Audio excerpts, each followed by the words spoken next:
ಸತ್ಸಂಗ ಕಾರ್ಯಕ್ರಮಕ್ಕೆ ಸೇರಿದ ಎಲ್ಲ ಭಕ್ತರಿಗೆ ಹರೇ ಕೃಷ್ಣ ಮತ್ತು ನನ್ನ ನಮಸ್ಕಾರಗಳನ್ನ ತಿಳಿಸುತ್ತೇನೆ ಮತ್ತು ಎಲ್ಲರಿಗೂ ಸ್ವಾಗತವನ್ನ ಬಯಸುತ್ತೇನೆ. ನಾವು ಪ್ರಪ್ರಥಮವಾಗಿ ಮಂಗಳಾಚರಣದಿಂದ ಈ ಸತ್ಸಂಗ ಕಾರ್ಯಕ್ರಮವನ್ನ ಪ್ರಾರಂಭ ಮಾಡೋಣ.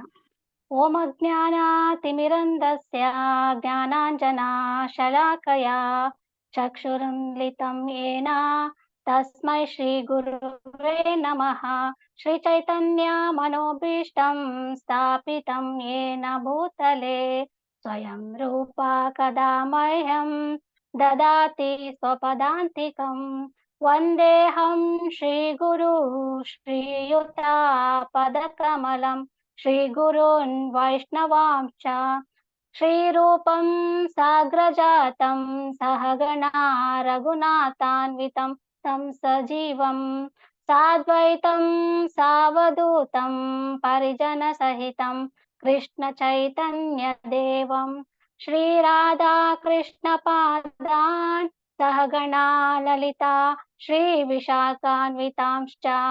हे कृष्णा करुणा सिन्धु दीनबन्धु जगत्पते गोपेशा गोपिका कान्ता राधा कान्ता नमोस्तुते। तप्त कांचना गौरांगी राधे वृंदावनेश्वरी वृषभानुस्तुते देवे प्रणमामि हरिप्रिये। वाञ्छाकल्पतरुभ्यश्च कृपा सिन्धुभ्य एव च पतितानां पावनेभ्यो वैष्णवेभ्यो नमो नमः। जय श्री कृष्ण चैतन्य प्रभु नित्यानंद श्री अद्वैता गदाधरा श्रीवासादि गौर भक्तवृंद। हरे कृष्णा कृष्णा कृष्णा हरे हरे हरे राम राम राम हरे हरे। हरे कृष्ण। ವಾಯ್ಸ್ ಕ್ಲಿಯರ್ ಆಗಿದೆಯಲ್ಲ ಮಾತಾಜಿ? ಹಾ ಮಾತಾಜಿ, ಕ್ಲಿಯರ್ ಆಗಿದೆ. ಓಕೆ, ಥ್ಯಾಂಕ್ ಯು ಮಾತಾಜಿ. ಹರೇ ಕೃಷ್ಣ. ಈ ಗೋಪಿ ಸೇನಾ ಕಾರ್ಯಕ್ರಮದಲ್ಲಿ ಮೊದಲಿಗೆ ನಾವು ವೈಷ್ಣವ ಕೀರ್ತಿಯನ್ನು ಹೇಳಲು ನಮ್ಮೊಂದಿಗೆ ಭಕ್ತಿನ್ ಜಯಶ್ರೀ ಮಾತಾಜಿಯವರು ನಮ್ಮೊಂದಿಗಿದ್ದಾರೆ. ಗೋಪಿ ಸೇನಾ ವತಿಯಿಂದ ನಿಮಗೆ ಸ್ವಾಗತ ಮಾತಾಜಿ, ಸ್ವಾಗತವನ್ನ ನಾನು ಬಯಸ್ತೇನೆ. ಹರೇ ಕೃಷ್ಣ. ಜಯಶ್ರೀ ಮಾತಾಜಿಯವರ ಬಗ್ಗೆ ಒಂದು ಕಿರು ಪರಿಚಯ ಈ ರೀತಿ ಇದೆ. ಭಕ್ತಿನಿ ಜಯಶ್ರೀ ಮಾತಾಜಿಯವರು ಶಿವಮೊಗ್ಗದವರಿವರು. ಇವರು ಇಸ್ಕಾನ್ ಬಿದ್ರೆಯಲ್ಲಿ ಪ್ರತಿ ಭಾನುವಾರ ಅಡುಗೆ ಸೇವೆಯಲ್ಲಿ ಭಾಗಿಯಾಗಿರ್ತಾರೆ. ಮತ್ತೆ ದೇವಸ್ಥಾನದಲ್ಲಿ ಯಾವುದೇ ಸೇವೆ ಕೊಟ್ಟರೂ ಸಹ ಇವರು ತುಂಬಾ ಸಂತೋಷದಿಂದ ಮತ್ತೆ ಉತ್ಸಾಹದಿಂದ ಮಾಡ್ತಾರೆ. ಮತ್ತೆ ಆನ್ಲೈನ್ ಕ್ಲಾಸ್ಗಳಲ್ಲಿ ತುಂಬಾ ಉತ್ಸಾಹದಿಂದ ಪಾಲ್ಗೊಳ್ತಾರೆ. ಮತ್ತೆ ಇವರು ದೇವಸ್ಥಾನದ ಸ್ವಚ್ಛತೆಯಲ್ಲೂ ಕೂಡ ಪಾಲ್ಗೊಳ್ತಾರೆ. ಮತ್ತೆ ಈ ಗೋಪಿ ಸೇನಾ ಕ್ಲಾಸ್ ನಲ್ಲೂ ಕೂಡ ತುಂಬಾ ಉತ್ಸಾಹದಿಂದ ಭಾಗಿಯಾಗ್ತಾರೆ. ಹರೇ ಕೃಷ್ಣ ಮಾತಾಜಿ. ಜಯಶ್ರೀ ಮಾತಾಜಿ. ಹರೇ ಕೃಷ್ಣ ಮಾತಾಜಿ, ದಂಡವತ್ ಪ್ರಣಾಮ್. ದಂಡವತ್ ಪ್ರಣಾಮ್ ಮಾತಾಜಿ. ನೀವು ವೈಷ್ಣವ ಕೀರ್ತನ ಪ್ರಾರಂಭ ಮಾಡಿ. ಎಸ್ ಮಾತಾಜಿ, ಕ್ಲಿಯರ್ ಆಗಿದೆ. ಹರೇ ಕೃಷ್ಣ. ಪ್ರಾರಂಭ ಮಾಡಿ ಮಾತಾಜಿ. ನಮೋ ವಿಷ್ಣು ಪಾದಾಯ ಕೃಷ್ಣ ಪ್ರೇಷ್ಠಾಯ ಭೂತಲೆ ಶ್ರೀಮತೆ ಭಕ್ತಿ ವೇದಾಂತ ಸ್ವಾಮಿ ಇತಿ ನಾಮಿನೇ.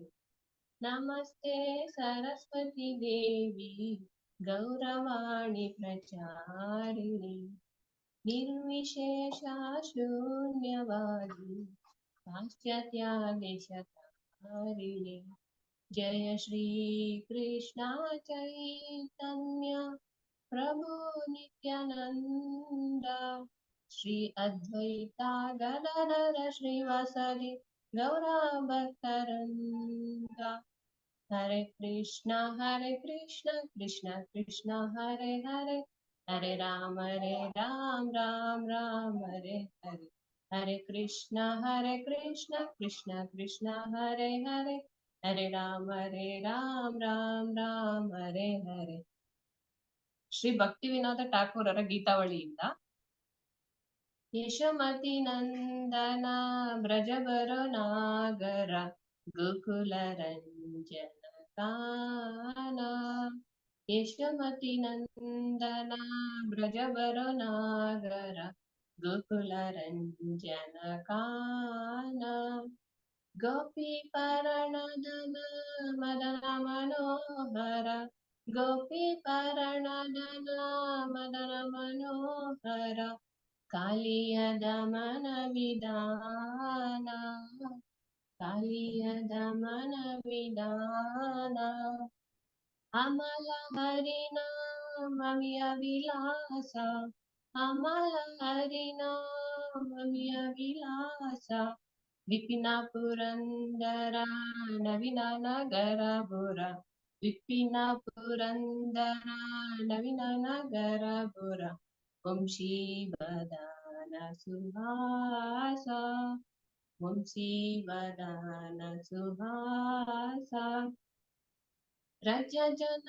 ಪಾಲನ ಹಸುರಕುಲ ನಾಶನ ರಜ ಜನ ಪಾಲನ ಹಸುರಕುಲ ನಾಶನ ನಂದಾಗುದನ ರಘುವಾಲ ನಂದಾಗುದನ ರಘುವಾಲ ಗೋವಿಂದ ಮಾಧವ ನವನೀತ ತಸ್ಕರ ಗೋವಿಂದ ಮಾಧವ ನವನೀತ ತಸ್ಕರ ಸುಂದರ ನಂದ ಗೋಪಾಲ ಸುಂದರ ನಂದ ಗೋಪಾಲ ಜಮುನ ತಟಚರ ಗೋಪಿ ಬಸನ ಹರ ಜಮುನ ತಟಚರ ಗೋಪಿ ಬಸನ ಹರ ರಾಸಾರಸಿಕ ಕೃಪಮೋಯ ರಾಸಾರಸಿಕ ಕೃಪಮೋಯ ಶ್ರೀರಾಧವಲ್ಲಭ ಬೃಂದಾವನ ನಟವರ ಶ್ರೀರಾಧವಲ್ಲಭ ಬೃಂದಾವನ ನಟವರ ಭಕ್ತಿ ವಿನೋದಾಶ್ರಾಯ ಭಕ್ತಿ ವಿನೋದಾಶ್ರಾಯ ಯಶೋಮತಿ ನಂದನ ಬ್ರಜಬರ ಗೋಕುಲ ರಂಜನ ಕಾನ ಯಶೋಮತಿ ನಂದನ ಬ್ರಜಬರ ನಾಗರ ಗೋಕುಲ ರಂಜನ ಕಾನ ಹರೆ ಕೃಷ್ಣ ಕೃಷ್ಣ ಕೃಷ್ಣ ಹರೆ ಹರೆ ಹರೆ ರಾಮ ರಾಮ ರಾಮ ಹರೆ ಹರೆ ಹರೆ ಕೃಷ್ಣ ಕೃಷ್ಣ ಕೃಷ್ಣ ಹರೆ ಹರೆ ಹರೆ ರಾಮ ರಾಮ ಹರೆ ಹರೆ ಜಯ ಜಯ ಪ್ರಭುಪಾದ್ ಪ್ರಭುಪಾದ್ ಪ್ರಭುಪಾದ್ ಜಯ ಜಯ ಪ್ರಭುಪಾದ್ ನಿತಾಯ ಗೌರ ಹರಿ ಬೋಲ್ ಹರಿ ಬೋಲ್ ಹರಿ ಬೋಲ್ ನಿತಾಯ ಗೌರ ಹರಿ ಬೋಲ್ ನಿತಾಯ ಗೌರ ಪ್ರೇಮಾನಂದ ಹರಿ ಹರಿ ಬೋಲ್ ಹರೇ ಕೃಷ್ಣ ಮಾತಾಜಿ ಹರೇ ಕೃಷ್ಣ ಜೈ ಹರಿ ಹರಿ ಬೋಲ್. ತುಂಬಾ ಚೆನ್ನಾಗಿ ಹೇಳಿದ್ರಿ ಮಾತಾಜಿ ಕೀರ್ತನ. ತುಂಬಾ ಇಂಪಾಗಿತ್ತು. ತುಂಬಾ ನೈಸ್ ಕೀರ್ತನ್ Mataji. Thank you so much Mataji. ಅವಕಾಶ ಕೊಟ್ಟಿದ್ದಕ್ಕಾಗಿ ಧನ್ಯವಾದಗಳು ಮಾತಾಜಿ. ವೈಷ್ಣವ ಕೀರ್ತನೆ ಹೇಳೋದಕ್ಕೆ ನಿಮಗೊಂದ್ಸರಿ ಹರೇ ಕೃಷ್ಣ ಮಹಾಮಂತ್ರ ಹೇಳೋದ್ರ ಮುಖಾಂತರ ನಾನು ಧನ್ಯವಾದವನ್ನು ತಿಳಿಸ್ತೇನೆ. ಹರೇ ಕೃಷ್ಣ ಕೃಷ್ಣ ಕೃಷ್ಣ ಹರೇ ಹರೇ ಹರೇ ರಾಮ ರಾಮ ರಾಮ ಹರೇ ಹರೇ. ಇದೇ ತರ ನೀವು ಈ ಗೋಪಿಸೇನಾ ಕಾರ್ಯಕ್ರಮದಲ್ಲಿ ಎಲ್ಲಾ ಒಂದು ಕಾರ್ಯಕ್ರಮದಲ್ಲಿ ಈ ಕೀರ್ತನನ್ನು ಹೇಳಲಿಕ್ಕೆ ಪಾಲ್ಗೊಳ್ಳಿ ಮಾತಾಜಿ ಯಾವಾಗಲೂ. ಹರೇ ಕೃಷ್ಣ. ಅವಕಾಶ ಮಾಡ್ಕೊಟ್ಟಿದ್ದಕ್ಕೆ ಧನ್ಯವಾದ ಮಾತಾಜಿ. ಮತ್ತೆ ಅವರು ಲೀಲಾಮಯಿ ಮಾತಾಜಿ ಆಗಿರ್ಬೋದು, ಆಮೇಲಿಂದ ಶ್ಯಾಮಕಾಂತ ಮಾತಾಜಿ ಆಗಿರ್ಬೋದು, ಯಾವಾಗೇ ಫೋನ್ ಮಾಡಿ ಕಾಲ್ ಮಾಡಿದ್ರು ನಾವು ಗೋಪಿಸೇನೆಯಲ್ಲಿ ಭಾಗವಹಿಸೋದಕ್ಕೆ ತುಂಬಾ ಉತ್ಸಾಹದಿಂದ ನಮ್ಗೆ ಆಪರ್ಚುನಿಟಿ ಕೊಡ್ತಾರೆ ಮಾತಾಜಿ. ಆಮೇಲೆ ತುಂಬಾ ಪರಿಚಿತರ ತರ ಮಾತಾಡ್ತಾರೆ, ಅದ್ರಿಂದ ನಮಗೂ ಸ್ವಲ್ಪ ಧೈರ್ಯ ಬರುತ್ತೆ ಇದ್ರಲ್ಲಿ ಮಾತಾಡೋದಿಕ್ಕೆ. ಅವ್ರಿಗೂ ಧನ್ಯವಾದಗಳು ಮಾತಾಜಿ. ನೀವು ಅಷ್ಟೇ ಮಾತಾಜಿ. ಅನುತ್ತಮ ಮಾತಾಜಿ ಬಗ್ಗೆ ಹೇಳ್ಬೇಕು ಅಂದ್ರೆ ಯಾವಾಗೂ ಫೋನ್ ಮಾಡಿದ್ರು ಯಾವ ಟೈಮಲ್ಲೂ ನಮ್ಗೆ ಏನಾದ್ರು ಸಜೆಷನ್ ಬೇಕು ಅಂದ್ರೆ ತುಂಬಾ ಉತ್ಸಾಹದಿಂದ ಹೇಳ್ಕೊಡ್ತಾರೆ. ಹೊಸಬ್ರಿಗೆಲ್ಲ ತುಂಬಾ ಅವಕಾಶ ಕೊಡ್ತಾರೆ. ಧನ್ಯವಾದ ಮಾತಾಜಿ ನಿಮ್ಗೂ ಸಹ. ಥ್ಯಾಂಕ್ ಯು ಸೋ ಮಚ್ ಮಾತಾಜಿ. Thank you. ಹರೇ ಕೃಷ್ಣ. ಹರೇ ಕೃಷ್ಣ. ಧನ್ಯವಾದಗಳು ಮಾತಾಜಿ. ನಮ್ಮ ಮುಂದಿನ ಕಾರ್ಯಕ್ರಮ ನೀವೆಲ್ಲ ತುಂಬಾ ಕಾತುರದಿಂದ ನಿರೀಕ್ಷಿಸುವಂತಿರುವಂತ ಕಾರ್ಯಕ್ರಮ ಇಂದಿನ ಪ್ರವಚನ. ಇವತ್ತಿನ ಪ್ರವಚನಕಾರರು ಭಕ್ತಿ ವೀಣಾ ಶಾನ್ಭೋಗ್ ಮಾತಾಜಿಯವರು. ಮಾತಾಜಿಯವರಿಗೆ ಗೋಪಿಸೇನಾ ವತಿಯಿಂದ ನಾನು ಸ್ವಾಗತವನ್ನ ಬಯಸ್ತೇನೆ.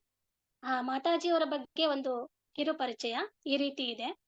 ಮಾತಾಜಿಯವರು ದಂತ ವೈದ್ಯರಾಗಿದ್ದಾರೆ ಮತ್ತು PhD ಯನ್ನು ಮಾಡುತ್ತಿದ್ದಾರೆ. ದಂತ ವೈದ್ಯಕೀಯ ಕಾಲೇಜಿನಲ್ಲಿ ಉಪನ್ಯಾಸಕಿಯಾಗಿ ಸೇವೆಯನ್ನು ಕೂಡ ಸಲ್ಲಿಸುತ್ತಿದ್ದಾರೆ.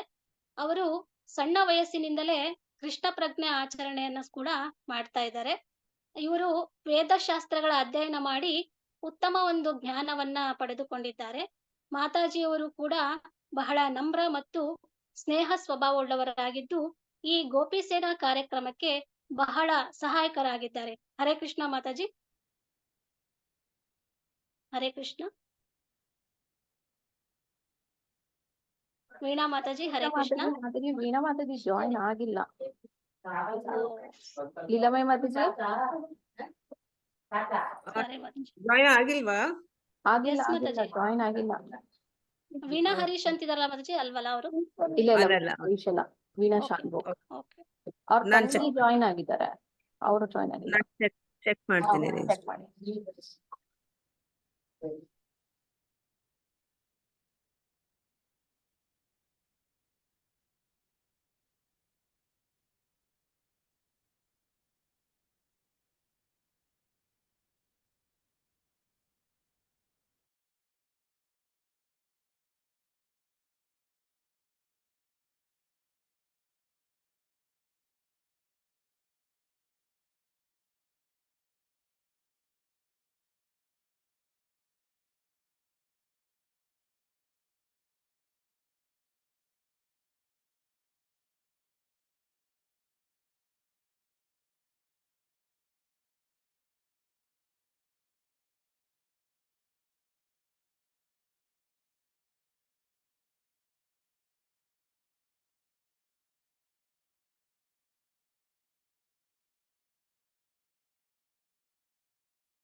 ಹರೇ ಕೃಷ್ಣ. ಜಾಯಿನ್ ಆಗ್ತಿದ್ದಾರೆ ಮಾತಾಜರು, ಜಸ್ಟ್ ಕ್ಲಾಸಿಂದ ಬಂದಿದ್ದಾರೆ.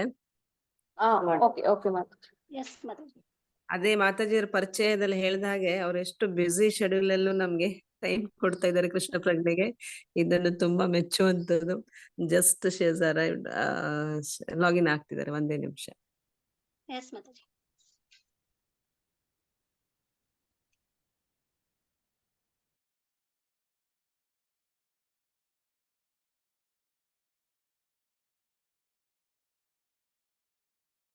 ಇವತ್ತು ತುಂಬಾ ಸಂತೋಷ ಆಗ್ತಾ ಇದೆ. ಬ್ಯಾಕ್ ಎಲ್ಲರೂ 42 ಮೆಂಬರ್ಸ್ ಜಾಯಿಂಡ್. ಖುಷಿ ಆಗ್ತಿದೆ ನಂಗೆ. ತುಂಬಾ ದಿನ ಆದ್ಮೇಲೆ ಇಷ್ಟು ಜನ ನೋಡ್ತಾ ಇದ್ದೇನೆ. ಸೊ ಎಲ್ಲರೂ ರಜಾದು ಇದರಿಂದ ವಾಪಸ್ ಕೃಷ್ಣ ಪ್ರಜ್ಞೆಯಲ್ಲಿ ಸೀರಿಯಸ್ ಆಗ್ತಿದ್ದಾರೆ ಅಂತ ಗೊತ್ತಾಗ್ತಾ ಇದೆ. ತುಂಬಾ ಸಂತೋಷ. ಇದೇ ರೀತಿ ಒಳ್ಳೆ ನಂಬರ್ ಇರ್ಬೇಕು. ಎಲ್ಲಾ ಜನ ಜಾಸ್ತಿ, ಡಿವೋಟಿಸ್ ಜಾಸ್ತಿ ಇದ್ದಷ್ಟು ನಮ್ಗೆ ಉತ್ಸಾಹ ಇನ್ನು ಜಾಸ್ತಿ ಆಗತ್ತೆ. ಇನ್ನೂ ಕೆಲಸ ಮಾಡ್ಬೇಕು, ಇನ್ನು ಒಳ್ಳೆ ಸ್ಪೀಕರ್ಸ್ ನಾವು ಅರೇಂಜ್ ಮಾಡ್ಬೇಕು ಅಂತ. ಇದೇ ರೀತಿ ಸಹಕಾರ ಎಲ್ಲರದ್ದು ಇರ್ಲಿ. ಮಾತಾಜಿ ಜಾಯಿನ್ ಆಗಿದ್ದಾರೆ. Okay okay. ಹರೇ ಕೃಷ್ಣ ಮಾತಾಜಿ. ಹರೇ ಕೃಷ್ಣ. ಹರೇ ಕೃಷ್ಣ. ಮಾತಾಜಿ, ನಿಮ್ ಬಗ್ಗೆ ಕಿರು ಪರಿಚಯವನ್ನ ಹೇಳಿ ಆಯ್ತು. ಇನ್ನೊಂದ್ಸರಿ ಹೇಳ್ತೀನಿ ಮಾತಾಜಿ. ಇರ್ಲಿ ಮಾತಾಜಿ, ಪರವಾಗಿಲ್ಲ. ಕ್ಲಾಸ್ ಸ್ಟಾರ್ಟ್ ಮಾಡೋಣ. ಎಸ್ ಮಾತಾಜಿ. ಓಕೆ. ನಿಮಗೆ ಈ ಒಂದ್ ಗೋಪಿ ನಿಮಿಷ ಸೇನಾ ವತಿಯಿಂದ ಸ್ವಾಗತವನ್ನ ಕೊಡ್ತೀನಿ ಮಾತಾಜಿ ನಾನು. ಧನ್ಯವಾದಗಳು ಮಾತಾಜಿ. ಒಂದೇ ನಿಮಿಷ. ಎಸ್. ಓಕೆ.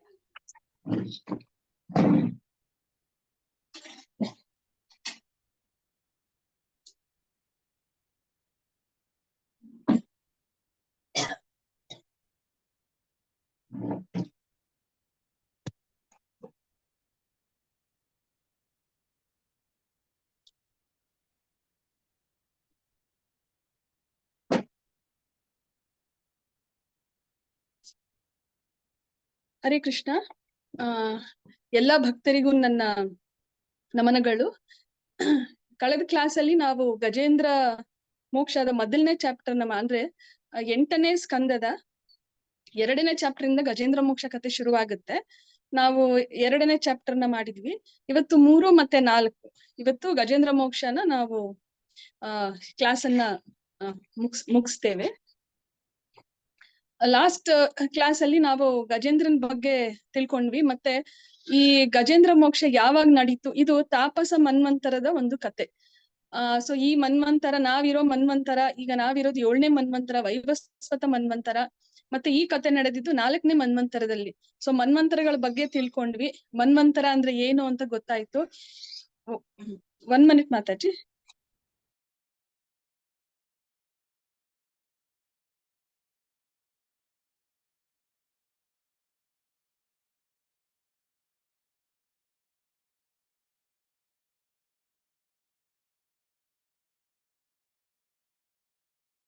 ಹರೇ ಕೃಷ್ಣ, ಸಾರಿ. ಸೊ ಮನ್ವಂತರ ಒಂದು ಮನು ಮತ್ತೆ ಇನ್ನೊಂದು ಮನು, ಒಂದು ಮನು ಹೋಗಿ ಇನ್ನೊಂದು ಮನು ಬರ್ತಾರೆ. ಅದರ ನಡುವೆ ಇರೋ ಅಂತರಕ್ಕೆ ಮನ್ವಂತರ ಅಂತ ಕರಿತೇವೆ. ಸೊ ಒಟ್ಟು 14 ಮನ್ವಂತರಗಳಿದೆ. ಈ 14 ಮನ್ವಂತರಗಳು ಬ್ರಹ್ಮನ 1 ದಿವಸ ಮತ್ತೆ ಬ್ರಹ್ಮನ 1 ಹಗಲು ಆಗುತ್ತೆ. ಹೀಗೆ ಇದನ್ನೆಲ್ಲ ನಾವು ತಿಳ್ಕೊಂಡ್ವಿ ಕಳೆದ ಕ್ಲಾಸ್ ಅಲ್ಲಿ. ಮತ್ತೆ ಗಜೇಂದ್ರನ್ ಬಗ್ಗೆ, ಮತ್ತೆ ಗಜೇಂದ್ರ ಮೋಕ್ಷ ನಡೆದ ಸ್ಥಳದ ಬಗ್ಗೆ, ಅಲ್ಲಿ ಆ ಪರಿಸರ ಎಷ್ಟು ಚೆನ್ನಾಗಿರುತ್ತೆ ಅಂದ್ರೆ ಅಲ್ಲಿ 3 ಬೆಟ್ಟಗಳಿರುತ್ತವೆ. ಬೆಟ್ಟದ 3 ಶಿಖರಗಳು ಚಿನ್ನದಿಂದ, ಬೆಳ್ಳಿಯಿಂದ ಮತ್ತೆ ಕಬ್ಬಿಣದಿಂದ ಮಾಡಿದ ಶಿಖರಗಳು ಆಗಿರುತ್ತವೆ ಅವು. ಮತ್ತೆ ಅದರ ನಡುವೆ ಸಣ್ಣ ಸಣ್ಣ ವ್ಯಾಲಿಗಳಿರುತ್ತೆ. ಅದು ತುಂಬಾ ಹೂಗಳಿಂದ, ಹಣ್ಣುಗಳಿಂದ ಮತ್ತೆ ಮುತ್ತು, ರತ್ನ ಆತರ ಹಲವಾರು ಖನಿಜಗಳಿಂದ ಮಾಡಿಲ್ಪಟ್ಟಾಗಿದ್ದ ವ್ಯಾಲಿಗಳಾಗಿರುತ್ತವೆ ಅವು. ಅದು ನೋಡಕ್ಕೆ ತುಂಬಾ ಸುಂದರವಾಗಿರುತ್ತೆ ಮತ್ತೆ ನಯನ ಮನೋಹರವಾಗಿರುತ್ತವೆ. ಇಂಥ ಜಾಗ, ಇಂಥ ಪರಿಸರ ಎಷ್ಟು ಸುಂದರ. ಅದ್ರ ಬುಡದಲ್ಲೇ ಒಂದು ಉದ್ಯಾನವನ ಇರುತ್ತೆ, ಋತುಮತ್ ಅಂತ ಉದ್ಯಾನವನದ ಹೆಸರು. ಅದು ವರ್ಣನದ್ದಾಗಿರುತ್ತೆ. ಮತ್ತೆ ಪರಿಸರ ಎಷ್ಟು ಶುದ್ಧವಾಗಿರುತ್ತೆ, ಶುದ್ಧವಾದ ಗಾಳಿ, ತಂಪಾದ ತಂಗಾಳಿ, ಮತ್ತೆ ಆ ನೀರು, ಆ ನೀರಿನಲ್ಲಿ ಕಮಲಗಳು, ಚಿನ್ನದ ಅಂಚಿರುವಂತ ಹೂಗಳು, ಮತ್ತೆ ನೀರಿನಲ್ಲಿರೋ ಬಾತುಕೋಳಿಗಳು, ಕೊಕ್ಕರೆ, ಹಲವಾರು ಜಲಚರಗಳು, ಮತ್ತೆ ಆ ಕಾಡಿನಲ್ಲಿರೋ ಜಿಂಕೆಗಳು, ಮೊಲ, ಬೇಕಾದಷ್ಟು ಪ್ರಾಣಿಗಳು, ಹೀಗೆ ಬಹಳ ಸುಂದರವಾಗಿರುತ್ತೆ ಆ ಕಾಡು. ಈ ಕಾಡಿಗೆ ಗಜೇಂದ್ರನು ಈ ಕಾಡಿನಲ್ಲೇ ವಾಸವಾಗಿರ್ತಾನೆ. ಅವನು ತನ್ನ ದೊಡ್ಡ ಪರಿವಾರ, ಹೆಣ್ಣಾನೆಗಳು ಬಹಳಷ್ಟು ಇರ್ತವೆ, ಮರಿಗಳು, ತನ್ನ ಬಳಗ, ಸಂಬಂಧಿಕರೆಲ್ಲರೂ ಇರ್ತಾರೆ. ಈ ಆನೆಗಳನ್ನೆಲ್ಲ ಕರ್ಕೊಂಡು ಅವನು ವಿಹರಿಸ್ತಿರ್ತಾನೆ ಕಾಡಿನಲ್ಲಿ. ವಿಹರಿಸ್ತಿರುವಾಗ ಅವನಿಗೆ ತುಂಬಾ ಬಾಯಾರಿಕೆ ಆಗುತ್ತೆ. ತುಂಬಾ ನೀರಡಿಕೆ ಆದಾಗ ನೀರ್ ಕುಡಿಬೇಕು ಅಂತ ಈ ಸರೋವರದ ಬಳಿ ಬರ್ತಾನೆ.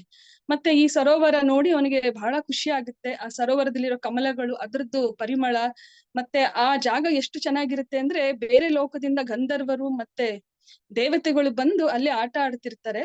ಅಂತ ಜಾಗ, ಅಂತ ಸುಂದರವಾದ ಪರಿಸರದಲ್ಲಿ ಗಜೇಂದ್ರ ನೀರ್ ಕುಡಿಯೋಕ್ ಬರ್ತಾನೆ. ಇದರಿಂದ ಏನ್ ಗೊತ್ತಾಗುತ್ತೆ ಅಂದ್ರೆ, ಈಗ ನಾವು ಈ ಪರಿಸರ ಈ ಪರಿಸರ ಯಾಕೆ ವರ್ಣನೆ ಮಾಡ್ತಿದ್ದೀವಿ ಅಂದ್ರೆ 2 ಕಾರಣ. ಒಂದು, ಭಗವಂತನ ಸೃಷ್ಟಿ ಎಷ್ಟು ಅಮೋಘವಾಗಿದೆ ಅಂತ. ಯಾಕಂದ್ರೆ ನಾವ್ ಎಲ್ಲೂ ನೋಡಿರಕ್ ಸಾಧ್ಯ ಇಲ್ಲ. ನದಿ ದಡದಲ್ಲಿ ಮರಳಿರುತ್ತೆ, ಬಟ್ ಇಲ್ಲಿ ಮರಳು ಬದಲು ಮುತ್ತುಗಳಿದ್ವು, ರತ್ನಗಳಿದ್ವು ಅಂತ ಹೇಳ್ತಾರೆ. ಮತ್ತೆ ಅಲ್ಲಿ ಹಾಲಿನ ಸಮುದ್ರ ಇತ್ತು ಅಂತ. ಹಾಲಿನ ಸಮುದ್ರ ಬಂದು ಆ ಬೆಟ್ಟದ ತಪ್ಪಲನ್ನ ದಿನ ತೊಳಿತಾ ಇತ್ತು ಅಂತ. ಸೊ ಇದೆಲ್ಲ ಕೇಳಕ್ಕೆ ನಮ್ಮ ಊಹೆಗೂ ಮೀರಿದ್ದು. ಬಟ್ ಆದ್ರೆ ಇದೆಲ್ಲ ನಿಜವಾಗ್ಲೂ ಇದೆ. ಭಾಗವತದಲ್ಲಿ ವರ್ಣನೆ ಇದ್ದ ಮೇಲೆ ಇದೆಲ್ಲ ಖಚಿತವಾಗ್ಲೂ ಇರೋಂತ ಜಾಗ. ಬಟ್ ನಮಗೆ ನೋಡೋ ಯೋಗ್ಯತೆ ಇಲ್ಲ ಈ ಜಾಗಗಳನ್ನ. ಹಾಗಾಗಿ ನಾವ್ ಇದನ್ನ ಕೇಳಿ ಆನಂದಿಸಬಹುದು. ಮತ್ತೆ ಒಂದು ಕಾರಣ. ಇನ್ನೊಂದು ಕಾರಣ, ಇಷ್ಟು ಸುಂದರವಾಗಿರೋ ಪರಿಸರ, ಇಷ್ಟು ಶಾಂತವಾಗಿರೋ ಪರಿಸರ ಎಷ್ಟು ಚೆನ್ನಾಗಿದೆ ಅಂದ್ರೆ ಇಂಥ ಪರಿಸರದಲ್ಲಿ ಯಾವ ಆಪತ್ತು ಬರೋದಿಲ್ಲ ಅಂತ ಅನ್ಸುತ್ತೆ ನಮಗೆ. ಇಷ್ಟು ಚೆನ್ನಾಗಿದೆ, ಇದ್ರಲ್ಲಿ ಬರೀ ಸುಖಾನೇ ಇದೆ ಅನ್ಸುತ್ತೆ. ಈ ಪರಿಸರದಲ್ಲಿ ಕಷ್ಟಗಳು ಇಲ್ವೇನೋ ಅಂತ ಅಷ್ಟು ಚೆನ್ನಾಗಿ ವರ್ಣನೆ ಮಾಡ್ತಾರೆ. ಆದ್ರೆ ಇದೇ ಪರಿಸರದಲ್ಲಿ ಗಜೇಂದ್ರನಿಗೆ ಆಪತ್ತು ಬಂದು ಒದಗುತ್ತೆ. ಸೊ ನಮ್ಮ ಜೀವನದಲ್ಲೂ ಹಾಗೆ ಎಲ್ಲ ತುಂಬಾ ಚೆನ್ನಾಗಿದೆ, ಎಲ್ಲ ಸುಂದರವಾಗಿದೆ, ಮತ್ತೆ ಎಲ್ಲ ನಾವ್ ಅಂದ್ಕೊಂಡಂಗೆ ಎಲ್ಲ ನಡೀತಾ ಇದೆ ಅಂತ ಅಂದ್ಕೊಂಡಿರ್ತೀವಿ. ಬಟ್ ಯಾವ್ದೋ ಒಂದು ನಮ್ಮ ಪ್ರಾರಬ್ಧ ಕರ್ಮದಿಂದಲೋ ಬಟ್ ಇನ್ನೇನೋ ನಾವು ಮಾಡಿದ ಕರ್ಮದಿಂದ ಆಪತ್ತು ಬಂದು ನಮ್ಗೆ ಒದಗುತ್ತೆ. ಸೊ ಗಜೇಂದ್ರ ಮೋಕ್ಷ ನಮ್ಮ ಜೀವನಕ್ಕೆ ತುಂಬಾ ಹತ್ತಿರವಾದ ಕತೆ. ಸೊ ಗಜೇಂದ್ರನಿಗೂ ಹಾಗೆ ತುಂಬಾ ಖುಷಿಯಲ್ಲಿ ವಿಹರಿಸ್ತಿರ್ತಾನೆ. ಮತ್ತೆ ಅವನು ಆ ಆನೆಗಳಿಗೆ ರಾಜ. ಮತ್ತೆ ಎಲ್ಲಾ ಆನೆಗಳ ಹಿಂಡಿಗೂ ಅವನೇ. ಆನೆಗಳಿಗೆ ಅಷ್ಟೇ ಅಲ್ಲದೆ ಹುಲಿ, ಸಿಂಹಗಳು ಕೂಡ ಗಜೇಂದ್ರನ್ ನೋಡಿ ಹೆದರ್ತಿದ್ವಂತೆ. ಅಷ್ಟು ಶಕ್ತಿಶಾಲಿ ಆನೆ. ಅವ್ನ್ ನಡೆದ್ರೆ ಸೌಂಡ್ ಎಲ್ಲ ವೈಬ್ರೇಟ್ ಆಗ್ತಿತ್ತು ನೆಲದಲ್ಲಿ, ಅಷ್ಟು ಸ್ಟ್ರಾಂಗ್ ಇದ್ದ ಗಜೇಂದ್ರ. ಅಂತ ಸ್ಟ್ರಾಂಗ್ ಇರೋ ಆನೆಗೆ ಒಂದು ಆಪತ್ತು ಬಂದು ಒದಗುತ್ತೆ. ಅದೇನು ಅಂದ್ರೆ ಆ ನೀರಿನಲ್ಲಿ ಇಳಿತಾನೆ. ಇಳಿದು ಎಲ್ರಿಗೂ ನೀರ್ ಕುಡಿಸಿ, ತಾನೂ ನೀರ್ ಕುಡಿದು, ತಾನೂ ಸ್ನಾನ ಮಾಡ್ಕೊಂಡು, ಸೊಂಡಲ್ಲಿ ಎಲ್ರಿಗೂ ಬಳಗದವರಿಗೆಲ್ಲ ನೀರೆಲ್ಲ ಸ್ನಾನ ಮಾಡಿಸಿ ಮತ್ತೆ ಎಲ್ರಿಗೂ ಸಂತೋಷ ಪಡಿಸ್ತಾನೆ, ಎಲ್ರಿಗೂ ಖುಷಿ ಪಡಿಸ್ತಾನೆ. ನಾವು ಹಾಗೆ ನಮ್ಮ ಜೀವನದಲ್ಲಿ ನಾವು ಮತ್ತೆ ನಮ್ಮ ಸಂಬಂಧಿಕರು ಅಥವಾ ನಮ್ಮ ಹತ್ತಿರದವರಿಗೋಸ್ಕರ ಬಹಳ ಕಷ್ಟ ಪಡ್ತೀವಿ.